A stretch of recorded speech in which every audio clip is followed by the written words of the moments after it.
I'm a psychologist, and I train organizations, teams, and individuals in creating happiness and well-being. And a couple of years back, I co-authored a book on the science of happiness. But when the book was published, I was actually in the middle of a life crisis. I'd just broken up with the person who I thought I'd spend my life with. I had no place to live and no job. And I think this is a very common human experience. We all face problems. We end up in crisis sometimes, and we struggle. But at the same time, I think most of us, we long for that other kind of life that entails meaning and connection and happiness. But it's kind of difficult to live this life, to always be there in this happy place.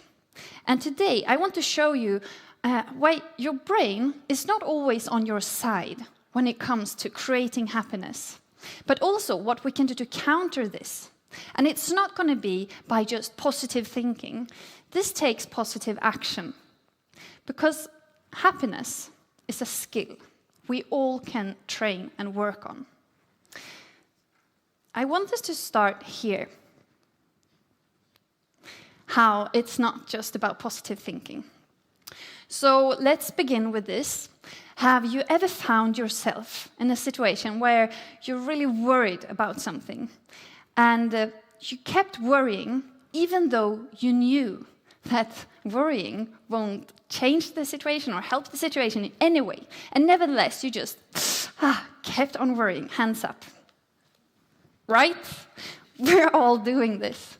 And if we could have total mind power and just switched over toward these happy thoughts, we just have done that and get on with our lives. But that doesn't really happen, does it?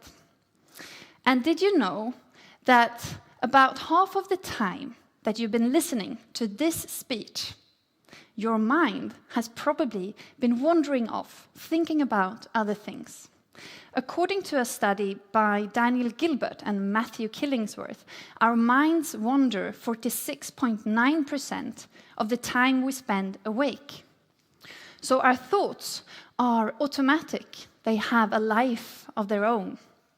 And to create happiness by just controlled positive thinking, I think it's hard, if not even impossible.